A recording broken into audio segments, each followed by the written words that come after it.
করে নিজের ক্ষমতা প্রদর্শন করতে গিয়ে, নিজের হাতে কত ক্ষমতা সেই দেখাতে গিয়ে বুলডোজার মডেল, ভোটের আগে ছিল অন্নপূর্ণা ভান্ডার আর ভোটের পরে বুলডোজার। যে বিষয়ে অভিষেক বন্দ্যোপাধ্যায় ইতিমধ্যেই বলে দিয়েছেন সে বিষয়ে নতুন করে কি বলবেন? ফিরবে বলে আপনাদের মনে হয়? অভিষেক বন্দ্যোপাধ্যায় স্পষ্ট বলেছেন যে যারা মনে করছেন আমাকে নিয়ে সমস্যা তারা ফিরে আসুন, সেই সাংসদ বিধায়করা 1 ঘন্টার মধ্যে আমি ইস্তফা দিচ্ছি। ফলে অভিষেক বন্দ্যোপাধ্যায় একদম খোলাখুলি, যারা বড় বড় কথা বলছেন অভিষেকের নাম বলে বলে বিবৃতি দিচ্ছেন, অভিষেক স্পষ্ট আজকে বলে দিয়েছেন যে এমপি এমএলএরা আমাকে নিয়ে সমস্যা। যদি কেউ মনে করেন নির্বাচনে কোনো খারাপ ফলের জন্য আমি দায়ী, তাহলে 24 সালে যখন ভালো ফল হয়েছিল তাহলে তার কৃতিত্বটাও আমাকে দেবেন। গতকাল রথযাত্রায় সারা কলকাতা তোলপাড়, আমরা খুশি হিন্দু ভাইদের রথযাত্রা, রাস্তার উপর রথযাত্রা, পুলিশ প্রশাসনের সহযোগিতায় রথযাত্রা। আর বাংলার মুসলমান বাঁকড়া এমন অপরাধ করেছে, শত শত সশস্ত্র পুলিশ তাদের ঘাড়ের উপরে জুমার নামাজ পড়তে দেব না। আজকে এয়ারপোর্টে নামাজটাকে বন্ধ করে দিয়েছেন, তাদের উদ্দেশ্যে আমি বলছি ওই এয়ারপোর্টের মসজিদটা কারোর বাপকালী সম্পত্তি না, ওটা মসজিদের সম্পত্তি, আমার আল্লাহ পাকের নামে সম্পদ। আপনারা বন্ধ করার কে? আজকে কিছু কিছু মানুষ কমেন্টে বলছে যে এয়ারপোর্ট থেকে ক্যান্সার মুক্ত হচ্ছে। এয়ারপোর্টটা তৈরি হয়েছে মসজিদের জায়গায়, এয়ারপোর্ট তৈরি হয়েছে হিন্দুমানের জায়গায়। আজকে মুসলমানরা সহানুভূতি দেখিয়েছে বলেই তো আজকে এয়ারপোর্ট তৈরি হয়েছে। ফেটে গেল তো, ফেটে গেছে। পুলিশ গুন্ডার কাজ করছে, পুলিশকে দিয়ে কিডন্যাপিং করাচ্ছে। নিশ্চয় সবাই দেখেছো আজকে দিল্লির জন্তর মন্তরে সোনাম ওয়াংচু যে হাঙ্গার স্ট্রাইকে ছিল, তাকে আজকে পুলিশ গিয়ে কিডন্যাপ করে নিয়ে গেছে বলতে গেলে। মানে লিটারেলি একটা শান্তিপূর্ণ আন্দোলন চলছে, উনি হাঙ্গার স্ট্রাইকে রয়েছে, ওনাকে টেনে হিচড়ে মাটি থেকে ওনাকে নিয়ে যাওয়া হয়েছে, তুলে নিয়ে যাওয়া হয়েছে। কেন? কিসের এত ভয়? ওনার হয়ে আস্তে আস্তে সবাই মুখ খুলতে আরম্ভ করেছিল, তাই জন্য কি ওনাকে এরকম ভাবে সরিয়ে দেওয়া হলো? দর্শক, বিজেপি সরকার নরেন্দ্র মোদী এবং শুভেন্দু অধিকারী এরা পশ্চিমবঙ্গে বিভিন্ন জায়গায় মাদ্রাসা বন্ধ করে দিচ্ছে, মসজিদগুলিকে ভাঙা শুরু করেছে।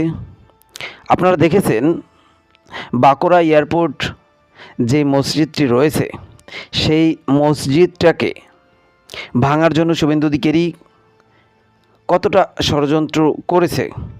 সেই মসজিদে অলরেডি নামাজ পড়া বন্ধ, সেখানে কেউ ঢুকতে পারে না। আবার অন্যদিকে টিএমসির অফিস ভাঙতেছে, বলতেছে এটা সরকারি জায়গায়। মানে যারাই শুভেন্দুর সাথে শত্রুতা করবে বা শুভেন্দু যাদেরকে শত্রু মনে করে, তাদের বাড়িঘর, তাদের ব্যবসা প্রতিষ্ঠান, তাদের ধর্মীয় উপসংহালনা, এই সবগুলি আসলে সরকারি জমিতে থাকে। এটাই শুভেন্দু অধিকারীর দাবি।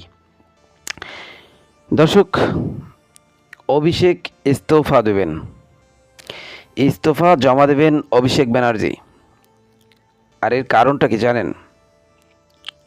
ইতিমধ্যে মমতা ব্যানার্জিকে লাথি মেরে তার টিএমসি থেকে, মানে কালীঘাট টিএমসি থেকে অনেক এমপি এমএলএ মেয়র তারা চলে গেছে ঋতব্রতর সাথে, তারা চলে গেছে বিজেপির সাথে, তারা চলে গেছে সিপিএমের সাথে।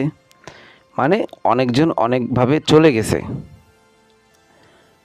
তো তাদের ভিতরে কয়েকজন একদম মমতা ব্যানার্জির খুব খাস লোক ছিল, মমতা ব্যানার্জির যাদের ছাড়া চলতেই পারতেন না, যেমন মদন মিত্র, অনুব্রত মণ্ডল, সায়নী ঘোষ, ফরহাদ হাকিম, আরও অনেকে অজস্র। মানে এত নাম আসলে মুখস্থ রাখাটাও বড় দায়। তো এরকম এমপি এমএলএরা যখন চলে গেছে, তারা একটাই অভিযোগ দিয়ে গেছে যে আমরা আসলে অভিষেক ব্যানার্জির জন্য এই পার্টি ছাড়তে বাধ্য হয়েছি, আমরা আসলে দিদিকে ভালোবাসি, আমরা দিদির বিপদে আপদে এখনও পাশে দাঁড়াবো। কিন্তু অভিষেক ব্যানার্জির যেই কাজটি করেছে, মানে অভিষেক ব্যানার্জিকে দিদি এমন একটি জায়গায় বসিয়েছেন, এবং দিদির পরবর্তী কেউ যদি এই দলের মাতবর বলে না, মাতবর মানে সভাপতি, তো যদি দিদির পরে কেউ এই দলের সভাপতির স্থান গ্রহণ করেন, সেটা করবে অভিষেক ব্যানার্জি। দর্শক, এটা আসলে কেউ মানতে পারলেন না, কারণ অভিষেক ব্যানার্জির বয়স কম এবং উনি এত কম বয়সেও অনেক বেশি কথা বলেন নাকি, এবং দলটাকে পরিচালনা করার চেষ্টা করেন। দর্শক, অভিষেক ব্যানার্জিও এর উত্তর দিয়েছেন যে আসলে আমার জন্য যদি আপনারা চলে যেয়ে থাকেন তাহলে আমি ইস্তফা দিতেছি, আপনারা সবাই চলে আসেন, তারপরও আমার নামে বদনাম করেন না। তো অভিষেক ব্যানার্জি যদি এখন ইস্তফা দেয়, তাহলে কি আপনারা যারা যারা চলে গেছেন তারা কি ফিরে আসবেন? দর্শক, আপনাদের কাছে কি মনে হয়, তারা কি ফিরে আসবে? এই বিষয়ে কুণাল ঘোষ তিনি খুব সুন্দর করে তার বক্তব্যের মাধ্যমে বুঝিয়ে দিয়েছে। আমরা সেই ভিডিও আপনাদেরকে দেখাবো এই ভিডিওর শেষ অংশে। পুরো ভিডিওটি দেখবেন, তাহলে আপনি বুঝতে পারবেন। দর্শক, সবাই একই অভিযোগ দিচ্ছে যে এটা অভিষেক ব্যানার্জির জন্যই আমরা করেছি, নয়তো দিদির জন্য হলেও দিদির এই খারাপ সময় আমরা পাশে থাকতাম। দর্শক, শুভেন্দু অধিকারী একের পর এক টিএমসির অফিসগুলি ভাঙা শুরু করেছে। শুভেন্দু অধিকারী হয়তোবা মনে করেছেন তিনি সারা জীবন ক্ষমতায় থাকবেন, এই জন্যই উনি মানে ওনার রাস্তা একদম সাফ করে ফেলতেছেন, যে ওনার বিরোধী দলীয় যেন কেউ মাথা উঁচু করে কখনোই কথা না বলতে পারে। দর্শক, আর মুসলিমদেরকে নির্যাতন নিপীড়ন করার একটি সবথেকে বড় কারণ হচ্ছে, ইতিমধ্যে পশ্চিমবঙ্গের মানুষ হিন্দু মুখ্যমন্ত্রী দেখেছেন অনেকবার, কখনোই মুসলিম মুখ্যমন্ত্রী হয়তোবা দেখেননি। এই জন্য যেহেতু হিন্দু মুখ্যমন্ত্রী যতবারই এসেছে, তারা সবসময় এই পশ্চিমবঙ্গের মানুষের সাথে বাটপারি সিটারি করে গিয়েছেন, তারা চুরি করেছেন এবং তারা লুটিয়ে পুটে এই পশ্চিমবঙ্গটাকে খেয়েছেন। অতএব এবার মানুষ যেহেতু এখন আপডেট, মানুষ সেই আগের যুগে নাই, 2026 সাল যেহেতু, মানুষ সবসময় চিন্তাভাবনা করেই কাজ করে। হয়তোবা জনগণ এটা ভেবে নিতে পারতো, এটা হয়তোবা ভেবেছে যে শুভেন্দু অধিকারীকে দেখলাম, মমতা ব্যানার্জিকে দেখলাম, বা আরও অন্য মুখ্যমন্ত্রীদেরকে দেখলাম, তো এদের তো দেখা শেষ, এবার আমরা একটু মুসলিম শাসকের দিকে এগিয়ে যাই, দেখি মুসলিমরা কিভাবে আসলে তাদের শাসন কার্য চালায়। কারণ ইতিহাস, ঐতিহ্য এসব তো অনেকে বইতে পড়াশুনো করে, যে ইতিহাসে মুসলিমরা এই পৃথিবীকে প্রায় 300 বছর শাসন করেছেন। হজরত সুলাইমান আলাইহিস সালাম এই পৃথিবীর অর্ধেক শাসন করেছেন 300 বছরের বেশি। তো এরকম মুসলিম শাসকদের বহুত ইতিহাস রয়েছে। তো এবং তাদের ইতিহাস পড়ে যে এরা অনেক কঠোর মানুষের মানে কোনো অপরাধ যেন না করতে পারে, মানুষ যেন কোনো খুন খারাপি না করতে পারে। আজকাল তো আমরা দেখছি যে পশ্চিমবঙ্গে ইতিমধ্যে বিজেপি সরকার ক্ষমতায় আসার পর অনেকগুলি ধর্ষণের ঘটনা ঘটেছে। এইসব ধর্ষণের ঘটনা যেন না ঘটে, প্রকাশ্যে শাস্তি এরা দিয়ে দিতেন মুসলিমরা।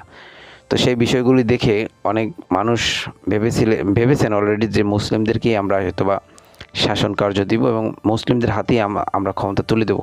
সেই বিষয়টি ভেবেই শুভেন্দু অধিকারী আসলে ভয় পায়। দর্শক, আসলে এই যে অভিষেক ব্যানার্জির যে অফিসগুলি ভাঙা হচ্ছে, এটা শুভেন্দু অধিকারী একদম চরমভাবে ভুল করতেছে। কারণ অভিষেক ব্যানার্জি আর এর মুখের উপরই বলে দিয়েছেন যে আপনারা যে আইনের যেই ধারায় আমাদের অফিস ভাঙতেছেন, বাড়ি ভাঙতেছেন, আমাদের যা কিছু ক্ষতি করতেছেন আপনারা করতেছেন, তো এইগুলো আপনারা যে ধারায় করতেছেন সেই ধারায় আমরা এর জবাব দেব, সেই ধারায় আমরা এর জবাব দিব, এটাই কিন্তু বলছেন। দর্শক, আমরা দেখেছি, আপনারা যদি দিল্লির দিকে তাকান, সোনাম ওয়াংচুক উনি 22 দিন পর্যন্ত রাস্তায় অনশন করার পরেও সরকার তার সাথে একটা মিনিট কথা বলার জন্য এলেন না, কিংবা তাকে সরকার কথা বলার জন্য ডাকলেন না। নরেন্দ্র মোদী কী করলো? নরেন্দ্র মোদী তাকে পুলিশ দিয়ে পিটিয়ে সেখান থেকে উঠিয়ে দিল। কেন? এটা গণতান্ত্রিক দেশ নয়? এখানে কি কারো অনশন করার অধিকার নেই? সেখানকার পুলিশ তাকে সেখানে গিয়ে জোর করে ছাত্রদের যদি খেপান তাহলে কি অবস্থা হয় সেটি তো আপনারা দেখেছেন। ইতিমধ্যে এই 22 দিন ধরে যখন তারা অনশন করতেছিলেন, ঠিক তখনই কিন্তু সরকার ভয় পেয়ে গেছে, নরেন্দ্র মোদী ভয় পেয়ে গেছে যে তার ক্ষমতা হয়তো বা এবার চলে যেতে পারে। বাংলাদেশের সরকারের যেভাবে চলে গেছে 24শে গণঅভ্যুত্থানের মাধ্যমে একজন সরকার পালিয়ে ভারতে গিয়েছেন, সেই সরকারের মতো অবস্থা হয়তো বা নরেন্দ্র মোদীর হতে পারে। এটা ভেবেই কিন্তু আসলে নরেন্দ্র মোদী তখনই পুলিশ পাঠিয়ে সেই লোককে আসলে সেখান থেকে উঠিয়ে দিয়েছে। দর্শক, এই বিষয়ে হিন্দু মহিলারাই মুখ খুলেছেন এবং বলেছেন যে আসলে আপনাদের পরবর্তী প্রজন্মের জন্যই শিক্ষা যেন ভালো হয়, চাকরি যেন পায়, বেকার যেন না থাকে, সেই বিষয়গুলি খেয়াল করি, সেই বিষয়গুলিকে লক্ষ্য করি তারা অনশন করেছেন। আপনারা যদি চোখ বন্ধ করে রাখেন, আপনারা যদি এইগুলোকে সাপোর্ট না দেন, তাহলে আপনাদের পরবর্তী প্রজন্ম অনেক সমস্যার ভিতরে পড়ে যেতে পারে, এমনটি বলছেন। আমরা দেখেছি এমন খবর, পশ্চিমবঙ্গের অনেক মহিলারা এরকম বলতেছেন, বা অনেক জ্ঞানী লোক যারা তারা বলতেছেন। দর্শক, আমি দেখলাম কিছু মিডিয়া যারা আসলে শুভেন্দু অধিকারীর দালাল মিডিয়াগুলি, সেই মিডিয়াগুলি প্রকাশ করতেছে হাওয়া বেরিয়ে গেল মৌলবাদদের। মানে গতকাল সিদ্দিকুল্লাহ সাহেব বলতেছিলেন যে 1 কোটি জনগণ নিয়ে সে বিমানবন্দর মসজিদে যাবে এবং সেখানে সে দখল করবে, এরকম কিছু একটা বলেছিলেন। তো তিনি কেন যেতে পারলেন না সেখানে সকল মানে নিজেদের ভিতরে একটু ঝামেলা ছিল। সব বড় বড় আলেমদের সাথে বা ইসলামিক নেতা যারা রয়েছে ইসলাম ধর্মের, তারা আসলে তাদের সাথে কথা বলে তার যাওয়া উচিত ছিল, তিনি সেটা করেননি দেখে সেখানে লোকজন হয়নি। তো এটাকে উল্লেখ করে কিছু দালাল মিডিয়া তারা দেখতেছি হেডলাইন দিচ্ছে হাওয়া বেরিয়ে গেল মৌলবাদীদের হাওয়া বের হয়নি, বিজেপির হাওয়া খুব শীঘ্রই বের হবে, আর সেটা আপনারা টেরও পাবেন, শুভেন্দু খুব ভালো করে টের পাবে। দর্শক, এই বিষয়ে নওশাদ সিদ্দিকী প্রতিবাদ করেছেন, আব্বাস সিদ্দিকী প্রতিবাদ করেছেন। আমরা সেটা দেখব। এই ভিডিওর শেষ অংশে আমরা আপনাদের জন্য কয়েকটি মূল্যবান ভিডিও রেখেছি, সেই ভিডিওগুলি একে একে আপনাদেরকে দেখাবো। সেই ভিডিওগুলি এবং অভিষেক ব্যানার্জি তিনি বলেছেন যে আসলে আমি এর পাল্টা জবাব একদিন দিব, আপনারা যেই ধারায় মামলা করতেছেন এর পাল্টা জবাব আমি দিব আপনাদের যদি বেঁচে থাকি। দর্শক, সেই ভিডিওটা আপনাদেরকে আসলে দেখাবো, আমরা একসাথে দেখবো। সেই ভিডিওটা দেখলে আপনি বুঝতে পারবেন, অনেক কিছু জানতে পারবেন, আর যদি ভিডিওটি না দেখেন তাহলে কিন্তু কিছু বুঝতে পারবেন না, জানতেও পারবেন না। দর্শক, যদি আমাদের চ্যানেলটিকে সাবস্ক্রাইব না করেন, এখনই একটি সাবস্ক্রাইব করে দিন পরবর্তী ভিডিও দেখার জন্য। আপনি সেই মামলা উপেক্ষা করে নিজের ক্ষমতা প্রদর্শন করতে গিয়ে, নিজের হাতে কত ক্ষমতা সেই দেখাতে গিয়ে বুলডোজার মডেল, ভোটের আগে ছিল অন্নপূর্ণা ভান্ডার আর ভোটের পরে বুলডোজার, এই হচ্ছে বিজেপির প্রকৃত স্বরূপ। তো যারা ভাবছেন বুলডোজার চালিয়ে তৃণমূল কংগ্রেসকে ধমকে চমকে দমিয়ে রাখবো, তৃণমূল কংগ্রেস আরো শক্তিশালী হবে। আর আপনি বাড়ি ভাঙুন, পার্টি অফিস তো মন্দির আমাদের কাছে। যদি কেউ ভাবে পার্টি অফিস ভাঙে, যদি কোনো অবৈধভাবে সরকারি জায়গা দখল করে পার্টি অফিস কেউ করে, সে পার্টি অফিস আপনারা যথাযথ সরকারি ব্যবস্থা নিতে পারেন, আমার কিছু বলার নেই। কিন্তু এই জায়গাটা তো সরকারি নয়, কিনে অফিস বানানো হয়েছে, তার প্ল্যান রয়েছে, বৈধ নথি রয়েছে, সব হাইকোর্টে আমরা জমা দেবো।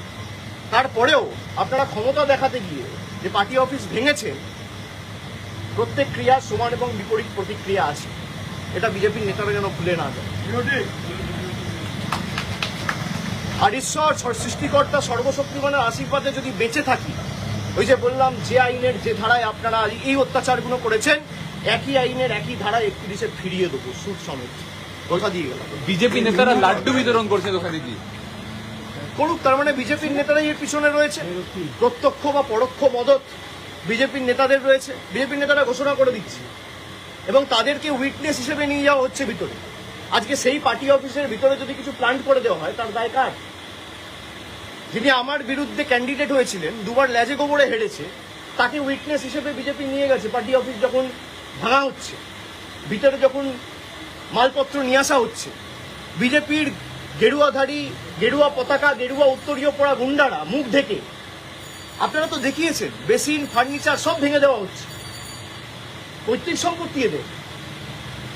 আমরা বিচার ব্যবস্থার উপর আস্থা রেখেছি এবং আমরা হাইকোর্টের দৃষ্টি আকর্ষণ করে এই মামলা নিয়ে আগামী দিন হাইকোর্টে যাব এবং যাদের ভিডিওতে দেখা গেছে হাইকোর্ট সুপ্রিম কোর্ট করে যত দূর যাব এদের ব্যবস্থা ঠিক করবো আইনত।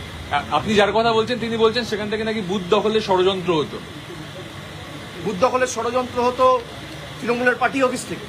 বিজেপির কোন বুথের এজেন্ট বুঝতে পারেনি তার তালিকাটা দিতে বলুন না, স্ক্রুটিনির সময় সে তালিকা দিতে পারেনি কেন? 2024-এ যখন নির্বাচন হয়েছে তার দুদিন পরে স্ক্রুটিনি হয়, স্ক্রুটিনিতে অভিযোগগুলো তোলেনি কেন?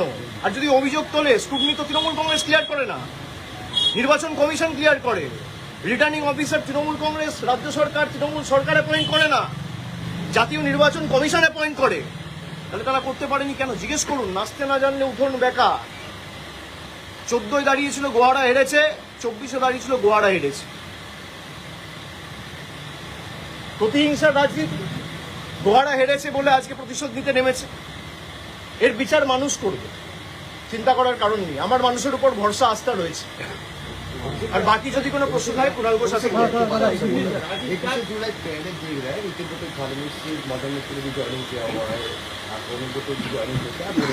नहीं, वो सबका अपना अपना मत है, हक है, जिसको जहां जाना है जाए, उसमें दिक्कत क्या है? लेकिन एक ईडी समन आते ही अगर आप चले जाओगे तो ये साफ है कि आप लड़ना नहीं चाहते हो, आप डरते हो, और डरते हो तभी झुकते हो। भाई अगर आपके पास कुछ है नहीं, अगर मान लो सब कुछ आपका पक्ष में है तो आप जाओ। ईडी में मेरे को भी बुलाए, मैं तो भागा नहीं हूं। मेरे को 10 बार बुलाया, मेरे को सीआईडी बुलाया, मेरे को एसटीएफ बुला रहा है, मेरे को सीआईडी बुला रहा है, मेरे को स्टेट पुलिस। मेरे खिलाफ कितना एफआईआर हो चुका है? 20, 25, 30 एफआईआर हो चुका है, मुझे खुद मालूम नहीं है। मैं हाईकोर्ट में लिस्ट मांगा हूं कि डीजीपी को बोल के मेरे खिलाफ कितना एफआईआर हुआ है उसका लिस्ट दीजिए। अगर आप लड़ना नहीं चाहते हो, बट अगर आप हार ही मान गए और आपको लगता है कि भाई उनके पास जाएंगे तो ना ईडी टच करेगा, ना सीबीआई टच करेगा, ना पुलिस टच करेगा। हमारे लिए ईडी का प्रोटेक्शन महत्वपूर्ण नहीं है, हमारे लिए जनता का प्रोटेक्शन महत्वपूर्ण है। हम अगर झुकेंगे तो जनता के सामने झुकेंगे, हम अगर झुकेंगे लोकतंत्र में लोगों के सामने झुकेंगे, जनता के सामने झुकेंगे, दिल्ली के दरिंदों के सामने झुकेंगे नहीं। 21শে জুলাই চলে এলো, এখন অব্দি তো মঞ্চ বাঁধা হয়নি। 21শে জুলাই চলে এলো, মঞ্চ বাঁধা হয়নি। কর্মীরা সব হবে, আপনারা তো চিন্তার কারণ নেই। 21শে জুলাই আসবেন কভার করতে, আপনাদের জন্য প্রেশার আমাদের ব্যবস্থা করা হবে। সে তো ডেফিনেটলি চিন্তা করবেন না। अच्छा दादा रेबल ग्रुप में जो भी एमएलए जा रहे हैं, एमपी जा रहे हैं, आपके ऊपर ही मतलब दोषी ठहरा रहा है आपको कि आपकी वजह से हमने रेबल ग्रुप ज्वाइन बीजेपी किया। का स्क्रिप्ट है ना, वही बोलोगे तभी तो पुलिस से बचे रहोगे। अगर आप अभिषेक बनर्जी को 4 गाली नहीं दोगे तो पुलिस आपको नहीं छोड़ेगा। अगर आप गाली दोगे तभी आप बचे रहोगे। जो 4 तारीख के बाद जा रहे हैं, 4 तारीख के पहले चला जाता, मैं तो पहले भी था भाई। 24 में पार्टी जीत के आया, 29 যে বিষয় অভিষেক বন্দ্যোপাধ্যায় ইতিমধ্যেই বলে দিয়েছেন, সে বিষয়ে নতুন করে কি বলবেন? ফিরবে বলে আপনাদের মনে হয়? অভিষেক বন্দ্যোপাধ্যায় স্পষ্ট বলেছেন যে যারা মনে করছেন আমাকে নিয়ে সমস্যা তারা ফিরে আসুন, সেই সাংসদ বিধায়করা 1 ঘন্টার মধ্যে আমি ইস্তফা দিচ্ছি। ফলে অভিষেক বন্দ্যোপাধ্যায় একদম খোলাখুলি, যারা বড় বড় কথা বলছেন, অভিষেকের নাম বলে বলে বিবৃতি দিচ্ছেন, অভিষেক স্পষ্ট আজকে বলে দিয়েছেন যে এমপি এমএলএরা আমাকে নিয়ে সমস্যা। যদি কেউ মনে করেন নির্বাচনে কোনো খারাপ ফলের জন্য আমি দায়ী, তাহলে 24 সালে যখন ভালো ফল হয়েছিল তাহলে তার কৃতিত্বটাও আমাকে দেবেন। আর যদি কেউ মনে করেন যে আমাকে নিয়ে সমস্যা, আপনারা ফিরে আসুন, 1 ঘন্টার মধ্যে ইস্তফা দেব। এটা তো অভিষেক বন্দ্যোপাধ্যায় বলেছেন। তার সঙ্গে এটাও বলেছেন যে তাদের পক্ষে আসা মুশকিল, কারণ অভিষেক বন্দ্যোপাধ্যায়ের নাম বলাটা একটা বাহানা, ছুতো। তাদের অধিকাংশ তো যাচ্ছেন বাঁচতে। আমার তো মনে হয় এবারই তো আসল পরীক্ষা। অভিষেক বন্দ্যোপাধ্যায় বলছেন যদি আমায় নিয়ে সমস্যা থাকে, যারা বিবৃতি দিচ্ছেন ফিরে আসুন আমি ইস্তফা দিচ্ছি, এবার তো তাদের দায় যে তাদের ওটা ছুতো না কারণ এবার তারা প্রমাণ করুন। অভিষেক বন্দ্যোপাধ্যায় একেবারে স্বচ্ছভাবে বলে দিয়েছেন ফিরে আসুন, আমি ইস্তফা দিচ্ছি 1 ঘন্টার মধ্যে। তো যারা এখন অভিষেক ছুতো করছিলেন অথচ ফিরবেন না, প্রমাণ হয়ে যাবে তারা কিন্তু অন্য কিছুর জন্য ওদিকে গেছেন। আর সেখানেও বলি অত্যন্ত আবেগের কথা বলেছেন, একটা আবেগের কথা বলেছেন যে সময়টায় দলের যারা দল থেকে নির্বাচিত তারা কর্মীদের পাশে থাকার কথা, তারা যদি এখন অন্যের হাতে পুতুল হয়ে নাচতে যায় তো সেখানে কল্যাণ বন্দ্যোপাধ্যায় বাকি সব নেতৃত্ব আমাদের কর্মীরা সকলেরই একটা সেন্টিমেন্ট, যারা কয়েকজন যাচ্ছেন বাঁচতে যাচ্ছেন, কয়েকজন গদ্দারি করছেন আর কিছু লোককে প্রেসারে ফেলে নানা রকম কায়দা কানুন করে নিয়ে যাওয়া হচ্ছে। তো সেই জায়গায় দাঁড়িয়ে কল্যাণ বন্দ্যোপাধ্যায় কর্মীদের আবেগের কথাটাই বলেছেন। ভাই আমাদেরকে একটু কাজটা করতে দিন, আরে ডেকোরেটরের কাজটা করতে দিন। আপনারা তো মঙ্গলবার থাকবেন। গতকাল রথযাত্রায় সারা কলকাতা তোলপাড়, আমরা খুশি হিন্দু ভাইদের রথযাত্রা, রাস্তার উপর রথযাত্রা, পুলিশ প্রশাসনের সহযোগিতায় রথযাত্রা। আর বাংলার মুসলমান বাঁকড়া এমন অপরাধ করেছে, শত শত সশস্ত্র পুলিশ তাদের ঘাড়ের উপরে জুমার নামাজ পড়তে দেব না। এটা খুব দুঃখ, এটা বেদনা। আমরা আশা করি, আমরা চাইছি এয়ারপোর্ট অথরিটি মসজিদ খুলে দিক। গতকাল মুখ্যমন্ত্রীর কোনো একজন প্রিন্সিপাল সেক্রেটারি কোনো একজন ব্যক্তির মাধ্যমে যোগাযোগ করেছেন, আমি উত্তর দিয়েছি। আমি বলিনি যে সিএম এর সাথে কথা বল, সিএম ব্যস্ত আছেন। আমার জানা ছিল না যে আজকে হোম মিনিস্টার তিনি রাজ্যে আসবেন, কিন্তু জুমার দিন তারপরে কি বলেছেন না বলেছেন তাদের কাছে জেনে নেবেন। আপনারা তাদের কথা আমাদের জিজ্ঞাসা করবেন না। আমাদের সিদ্ধান্ত আইনের রাস্তা খোলা। এক, দ্বিতীয় হলো সারা রাজ্যের 22টি জেলা, আমি বলছি দায়িত্ব নিয়ে, শান্তিপূর্ণভাবে 1 কোটির বেশি মানুষ নিজের মসজিদে দোয়া করেছেন, যথাসাধ্য কালো ব্যাজ পরে প্রতিবাদ করেছেন। দুঃখের কথা, বেদনার কথা। নেক্সট স্টেপ, এক হলো আদালত, আর একটা হলো অফিসিয়ালি চিঠি রাজ্যবাসীর পক্ষ থেকে। সেটা কমিটি আলোচনা করে ঠিক করবে। আমি মিডিয়াদের বলবো, অতিরিক্ত কোনো প্রশ্নের জায়গা আপনাদের নেই, বিরক্ত করবেন না। আপনাদেরকে সম্মান দিই, রাখার চেষ্টা করবেন। সিদ্দিকুল্লাহ চৌধুরীর মতন ইমানদার নেতা মরে গেলে খুঁজবেন। ভাই কথা বলবেন না। ধর্মনিরপেক্ষ গণতান্ত্রিক দেশপ্রেমিকের জন্য একটা কালা দিবস। অসংখ্য অমুসলিম ভাইরা টেলিফোন করেছেন, সাহেব কালকে আমাদের মন্দিরও তো বন্ধ করে দিতে পারে। আমরা অত্যন্ত শান্ত। अनपन कर देंगे भाई, सीधा मसला, बात सुन लीजिए, मुद्दे भी बिकाएंगे। आज আমরা আজকে এয়ারপোর্টে নামাজটাকে বন্ধ করে দিয়েছেন, তাদের উদ্দেশ্যে আমি বলছি ওই এয়ারপোর্টের মসজিদটা কারোর ভাবকালী সম্পত্তি না, ওটা মসজিদের সম্পত্তি, আমার আল্লাহ পাকের নামে সম্পদ। আপনারা বন্ধ করার কে? আজকে কিছু মানুষ কমেন্টে বলছে যে এয়ারপোর্ট থেকে ক্যান্সার মুক্ত হচ্ছে। এয়ারপোর্টটা তৈরি হয়েছে মসজিদের জায়গায়, এয়ারপোর্ট তৈরি হয়েছে হিন্দুমানের জায়গায়। আজকে মুসলমানরা সহানুভূতি দেখিয়েছে বলেই তাকে এয়ারপোর্ট তৈরি হয়েছে। আর আজকে আপনি সেই মুসলমানের বুকের উপরে পা দিয়ে আজকে দাবাবার চেষ্টা করে আপনি বলছেন নামাজ পড়তে দেবো না। এ গুন্ডাগিরি চলবে না। পশ্চিম বাংলায় কি শিক্ষিত মুসলমান মরে গেছে? পশ্চিম বাংলায় কি ইসলামিক স্কলার নাই? তাহলে মুখ্যমন্ত্রীর দরকার ছিল এয়ারপোর্টের আধিকারিকদের নিয়ে, পশ্চিম বাংলার আপনার শিক্ষিত মুসলিম সমাজকে নিয়ে, ইসলামিক স্কলারদেরকে নিয়ে, মুসলিম বুদ্ধিজীবীদেরকে নিয়ে, তাদেরকে নিয়ে বসে আলোচনা করা। অপেক্ষা করুন, 34 বছরের সরকার যদি এক রাতে পাল্টাতে পারে, 15 বছরের সরকার যদি এক রাতে পাল্টাতে পারে, এ বাংলার জনগণ, এ বাংলার হিন্দু মুসলমান যদি পাল্টাতে পারে, আপনাদেরকেও বেশি দিন লাগবে না পাল্টা। যদি প্রয়োজন হয় জনগণের যাতায়াতের জন্য, জনগণের সুবিধার জন্য, শান্তির জন্য, সম্প্রীতির জন্য যদি মসজিদটা বাঁধা হয়ে দাঁড়ায়, অবশ্যই ইসলাম রাইট দেবে ওই মসজিদটাকে ওখান থেকে সরিয়ে দেওয়া।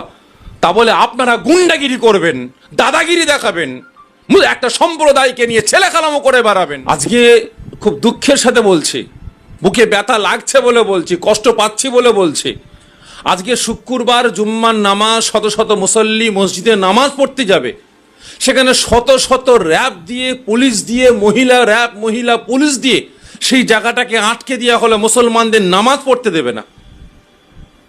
আজকে এখানে গুন্ডাগিরি শুরু করে দিয়েছে। অপেক্ষা করুন, 34 বছরের সরকার যদি এক রাতে পাল্টাতে পারে, 15 বছরের সরকার যদি এক রাতে পাল্টাতে পারে, এ বাংলার জনগণ, এ বাংলার হিন্দু মুসলমান যদি পাল্টাতে পারে, আপনাদেরকেও বেশি দিন লাগবে না পাল্টা। দেখেন, সব থেকে বড় জিনিস হচ্ছে এটা পুরাতন নয়। আমরা বিগত দিন ধরে আমরা দেখে আসছি, উত্তরপ্রদেশ থেকে নিয়ে, গুজরাট থেকে নিয়ে, দিল্লি থেকে নিয়ে, মুম্বাই থেকে নিয়ে, ভারতবর্ষের বিভিন্ন রাজ্যে এই বিজেপি সরকার মসজিদ মাদ্রাসা ভাঙার ঠিকা নিয়ে বসে আছে। 34 বছর সিপিএম রাজত্ব করেছে, 15 বছর তৃণমূল রাজত্ব করেছে। কারোর আমলে, কারোর রাজত্বে কোনো মসজিদের উপরে, কোনো মন্দিরের উপরে, কোনো গির্জার উপরে কোনো হামলা হয়নি।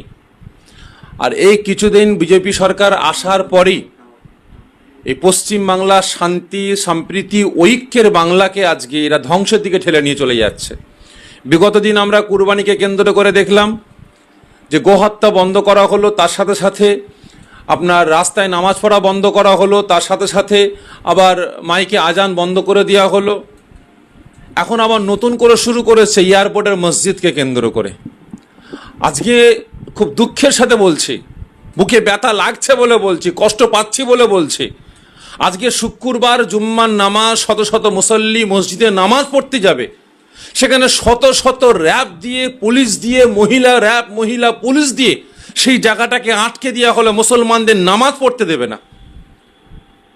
আজকে এখানে গুন্ডাগিরি শুরু করে দিয়েছে। আজকে আমি আপনাদের মাধ্যমে জানাতে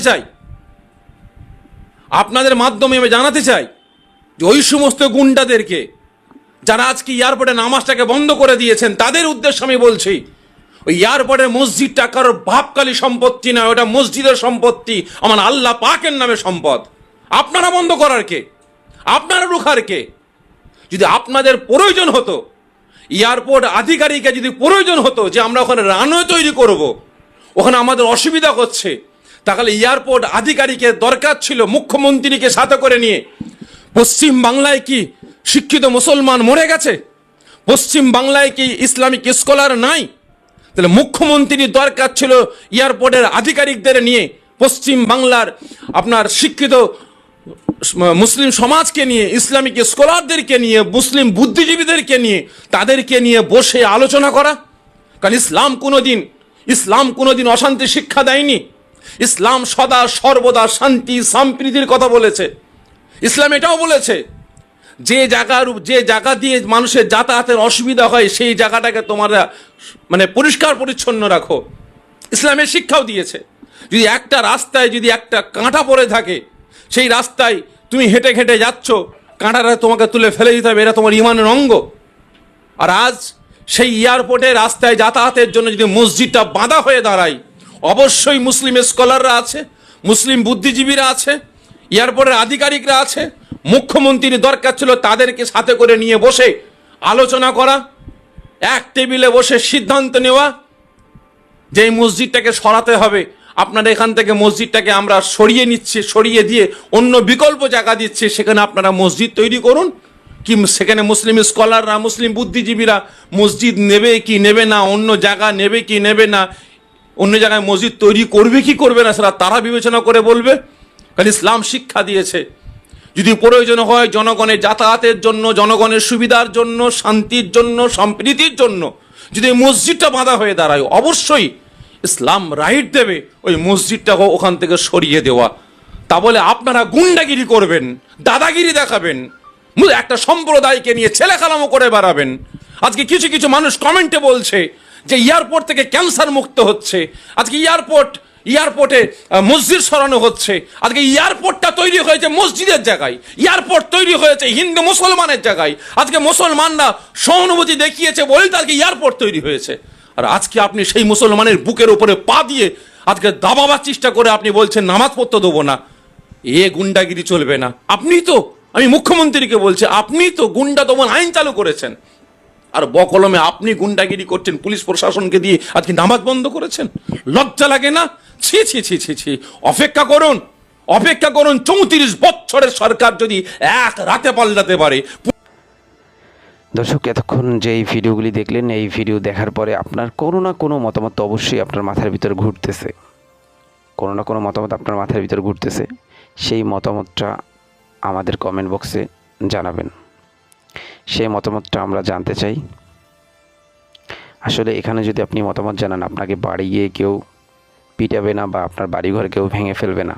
শুভেন্দু অধিকারী তো বুলডোজার মন্ত্রী, উনি তো একের পর এক বুলডোজার দিয়ে মুসলিমদের মসজিদগুলি, মুসলিমদের মাদ্রাসাগুলি এবং টিএমসির অফিসগুলি বুলডোজার দিয়ে ভাঙতেছে, এবং টিএমসির যারা কর্মী রয়েছে তাদের বাড়ি ঘর, মুসলিমদের বাড়ি ঘর, এগুলি তো একদম বুলডোজার দিয়ে, একটু হলেই শুভেন্দু অধিকারী সেখানে বুলডোজার পাঠিয়ে দেয়।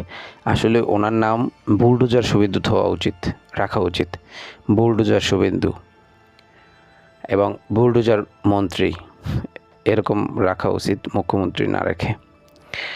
দর্শক, যা বলার বলবেন কমেন্ট বক্সে। এবং অভিষেক ব্যানার্জির অফিসটা ভাঙাটাকে উচিত হচ্ছে, এবং বাঁকুড়া এয়ারপোর্টের যে মসজিদ রয়েছে সেই মসজিদটাকে কি সেখান থেকে সরানো উচিত নাকি সেখানে রাখা উচিত, যেহেতু ইসলাম ধর্মের একটি ঐতিহ্যবাহী মসজিদ, প্রায় 136 বছর বয়স এই মসজিদটির। তো সেটি অবশ্যই কমেন্ট বক্সে জানাবেন। আপনাদের কমেন্ট আমরা পড়ি এবং আপনাদের কমেন্টের উত্তর আমরা দেওয়ার চেষ্টা করব। তো পরবর্তী ভিডিও দেখার জন্য আমাদের চ্যানেলটিকে এখনই সাবস্ক্রাইব করে রাখুন। আমরা খুব শীঘ্রই ভিডিও নিয়ে আসতেছি, আমাদের চ্যানেলে চোখ রাখুন। ধন্যবাদ।